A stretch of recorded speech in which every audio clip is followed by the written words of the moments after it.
Hey everybody, Final Flame Productions back with another Dexter video. Today I want to talk about a new article that came from the LA Times, and it's talking about the return of several new Dexter shows. And this is an article that's just out now, I believe August 6th, I think it's posted, so it's yesterday here. The article's titled Dexter Won't Die, How Showtime Used Netflix to Hype Its Expanding Serial Killer Universe. So this is a pretty long article with a lot of stats and information about how Dexter became popular again on streaming sites, and how this possibly pushed them and made Showtime want to make more Dexter stuff. And we knew that was kind of on the pipeline anyway, because they had talked about doing a Trinity show, and there was talk about doing a Harrison show, and we know now that the shows that are getting made at the moment are the prequel show with the younger Dexter, and of course that's for Dexter Original Sin, and then we have Michael C. Hall that will be back for Dexter Resurrection. So it seems likely the way this is going, and that especially if these shows are popular, that there will be more shows, that there will be possibly the Trinity show, or I hope we get a Miguel Prada show. That would be worth watching. So yeah, this article has some interesting stuff, because if you're new to the channel, thank you for watching the videos. But if you're not, if you look back at my older videos on Dexter New Blood, I wasn't happy with how that show ended, and I was pretty vocal about how the writers of the show were kind of disrespectful, in my opinion. It's all my opinion. A lot of people disagree with me at the time as well. Some agreed, but the writers of Dexter New Blood, I felt, were quite disrespectful of the previous season finale of Dexter, where you had the hurricane and you had Dexter as the lumberjack, and of course a lot of people weren't happy with that season. I never tried to suggest it was a great season or anything, but the thing that I objected to was there was kind of a snidiness and a smart kind of attitude towards how the previous writers did the show, and how the show had went off. The quality had went off, and that's true to a certain point. But Dexter New Blood, if you're going to say all that, if you're the writer for Dexter New Blood, you had to stick the landing, you had to make a great show. And Dexter New Blood was good, had some great parts, but its ending, in my opinion, of course, my opinion again, I thought was dreadful. I thought the ending of New Blood was just a complete rush job and a botched job. And the writers at the time, the people behind the show, even some of the stars, tried to make it seem like that was going to be the end of it, that was a great ending, that there was no need to go back to Michael C. Hall's character again, because it was such a superbly beautiful ending. And that never really rang true. I know there was a portion of people that were happy with that ending and saying that that's how it needed to end.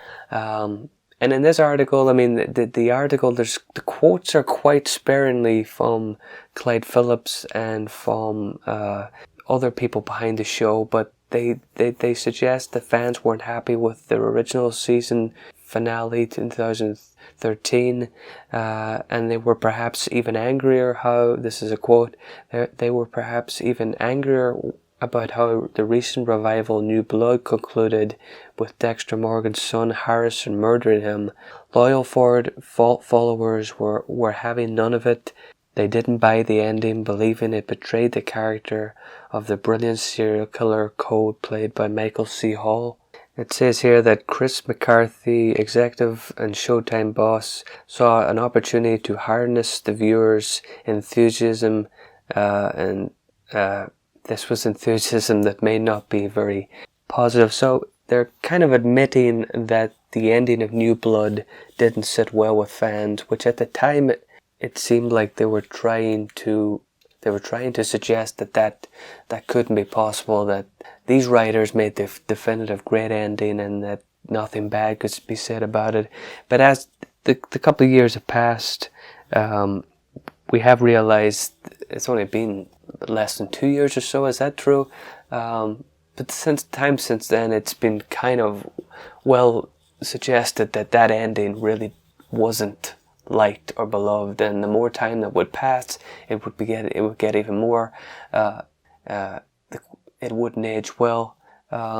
So this article talks about how they intend to make the prequel show. We know all about that.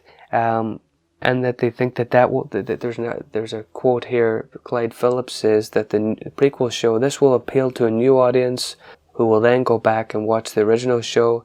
That's the wisdom here. Rather than just continuing with the show, we're giving them a prequel that they can watch and say, this is interesting. I wonder, is this what the old show is? So they think that the prequel show is going to get people to watch the old show. I don't know. I'd love the comments for people to let me know. Are people really enthused and excited by the prequel show, or are they simply just gonna wait and see with it? Personally, I think if you want people to go back and look at your old show, you make a good main show, and that's what they failed to do with the last two or three seasons. It's arguable what seasons worked or didn't work, but they've ended the last 2 seasons with just dreadful, with a dreadful note that's just kind of stunk up the place, and that's down to the writers, that's down to the people agreeing that this is the direction that this show should go. So, make it a prequel show, it's fine. I don't think the prequel show is going to make or break where Dexter as a franchise goes. I think it's Dexter Resurrection. It's how that main show with the main star, which is going to get the most views, how are you writing and how are you taking that show? It's the same with all these things. Star Wars, Matrix, if your main series, if your main core franchise movie or show isn't handled well, then it's the whole thing. None of these prequels that Showtime want to do are going to take off in the way they want. Because, well, that's just my opinion anyway. I don't know if they say here we can create a universe as big as we want, but there is still a really large younger audience that is not in our service today, but could potentially be. Those were the elements that we pulled together to make what I think is going to be a monster hit for us. Yeah, I'm not so sure if Original Sin is going to be a monster hit. It might be, but I personally think that unless they buck up their writing and especially the end phase of a season, unless they can give satisfactory endings, people aren't going to want to keep coming back to the show. Because if they deliver another wobbly, shambolic ending to a season, people are just going to stop watching. And this franchise that was once very popular and still is, as the streaming numbers they quote in this LA Times, if they keep burning bridges and they keep turning people off, that goodwill and that interest is just going to wane with a large portion of people.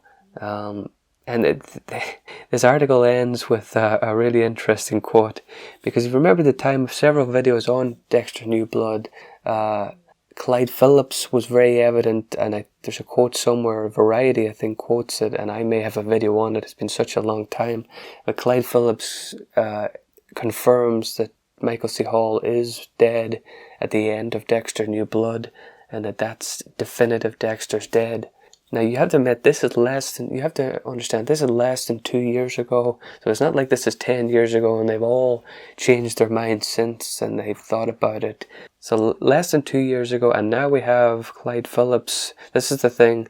The other big question remains, will audience buy Hall's return to the role after Dexter Morgan, after he was so controversially killed off? Clyde Phillips replies, "Who are we kidding?